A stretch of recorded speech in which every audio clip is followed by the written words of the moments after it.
Hello everyone, টেনশনে ঘুম আসছে না? কালকে আমাদের দ্বিতীয় দফায় ভোট আছে। যারা আমার মতো দেশের কথা, নিউজ সমস্ত কিছু নিয়ে একটু ইন্টারেস্টেড, তো তাদেরও নিশ্চয়ই টেনশন হচ্ছে। তার মাঝেও একটা ব্যাড নিউজ এসেছে। যারা ইন্টারন্যাশনাল নিউজ ফলো করে তারা জানবে, ওয়ার্ল্ড ওয়াইড যারা নিউজ দেখতে ভালোবাসে, ইনফ্যাক্ট খুবই খারাপ একটা খবর ভারতের জন্য।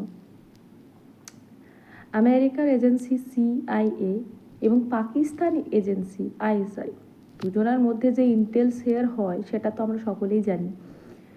যত বড় যুদ্ধ তত অর্থনৈতিক ক্ষয়ক্ষতি, যুদ্ধ যত দিন বেশি চলবে তত অর্থনৈতিক ক্ষয়ক্ষতি হবে, এটা আমেরিকা খুব ভালো করেই জানে।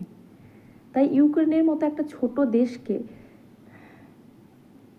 অনেক দিন ধরে আর্ম সাপ্লাই করছে, যে রাশিয়ার সাথে লেগে থাকো যুদ্ধে, রাশিয়ার ক্ষয়ক্ষতি হতেই থাক, আস্তে আস্তে আস্তে আস্তে তার ইকোনমি ডাউন হয়ে যাক।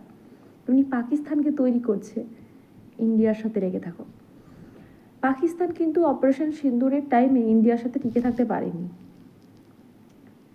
আমাদের ডিফেন্স সিস্টেম কিন্তু পাকিস্তানের মিসাইলকে জম্মু কাশ্মীরের বাইরে অন্য বড় শহরে কিন্তু কখনোই আসতে দেয়নি।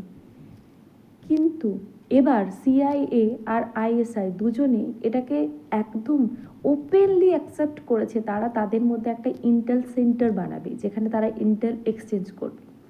ইট মিনস সিআইএ তৈরি করছে আইএসআইকে, মজবুত করছে তাদেরকে ভারতের এগেনস্টে দাঁড় করানোর জন্য, লাইক ইউক্রেন, যাতে লম্বা টাইম ধরে ভারতের সাথে তারা যুদ্ধ করতে পারে।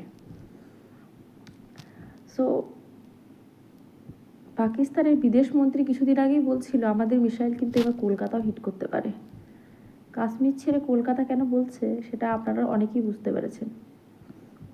আমাদের বর্ডার বাংলাদেশের সাথে ওয়েস্ট বেঙ্গলের বর্ডার ভারতবর্ষের সব থেকে বড় বিদেশি বর্ডার। ভারতবর্ষের তো আশেপাশে অনেকগুলি প্রতিবেশী দেশ আছে, ভুটান, নেপাল, বাংলাদেশ, মায়ানমার, চায়না, সব থেকে বড় বর্ডার আমাদের বাংলাদেশের সাথে। এই বর্ডার দিয়েই কিন্তু তারা ঢুকছে। আস্তে আস্তে কলকাতার শিরা উপশিরার মধ্যে, ধমনীর মধ্যে তারা বিভিন্ন জায়গায় বসে গেছে। তাই কলকাতার নামটা অনায়াসে বলে দিয়েছে। বুঝতে পারছেন ব্যাপারটা কীরকম ডেঞ্জারাস? ন্যাশনাল সিকিউরিটি সব থেকে বড় ইস্যু।